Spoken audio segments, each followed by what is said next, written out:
ano natin dito, pasok natin dito. Kasi yun yung pinabayaran sa atin eh. Kailangan maga, pasok na kayo, biyahin na kayo ha.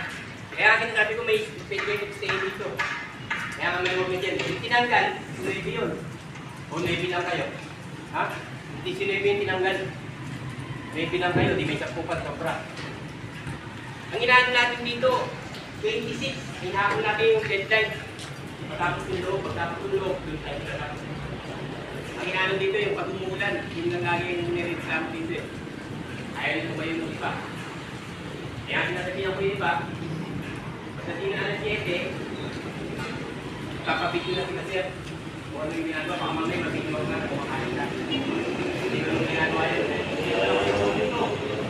Kung nagkamanin ako, alahanin ko lang yung nangyayari sa iyo. Iwasan ko kayo, alam kawan. Para nga ako ito lang yung ito. Hindi lang natin ang bisita. Ang inaano natin dito, pagkawal tayo. Huwag ng matintig na. Kanina nakita yung matintig nga pa. Ito ko na ibalik yung matintig yan kanina.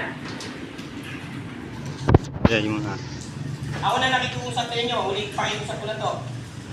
Kung gusto nyo ng alas 8 tayo mag-i-start. Kung ayaw nyo ng alas 8, alas 7, gumising kayo ng maga. Ito nga. Hirap yung may gumagawa na, tapos kayo nakikita doon na kumakain pa. Oo. Gagayahin nila kayo nun. Kasi dito, tayo aga natin pumasok dito, yung iba kumakain pa doon, no? Kung matatagal na. Ano pa video niya? Tapos pumapasok pa sa isip mo, yan, tayo matagal na tayo dito. Hindi ganun. Dapat dito pantay-pantay tayo. Pare-parehan tayo. Ako nga, maga pa, gumigising na eh. Ako pa yung foreman dito ha.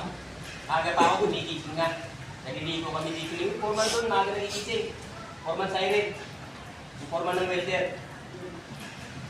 Hindi sila sumasali sa ano natin, di ba naman sila eh. Direkta rin niya kay boss. Ibalik gawa nila.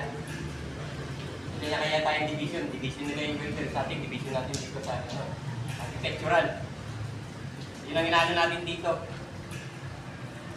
Trabaho lang tayo dito, walang personalan, na hinahabol tayong deadline. Eto, tinan mo yung kagahapon. Matutuwa ka ba ng asintada na yan? Hinabot ng maghapon? Kung kayo kontraktor, at makita yung ganyan, maghapon, ganyan ang naano natin. Ang naging problema natin? Mixer, o yun. Labor. Problema sa mixer, hindi yung maano, di ba? Labor. Labor, gano'n. Labor, kumalakay sa labor. Ganun ang ano natin, ha? O yun. Punta tayo.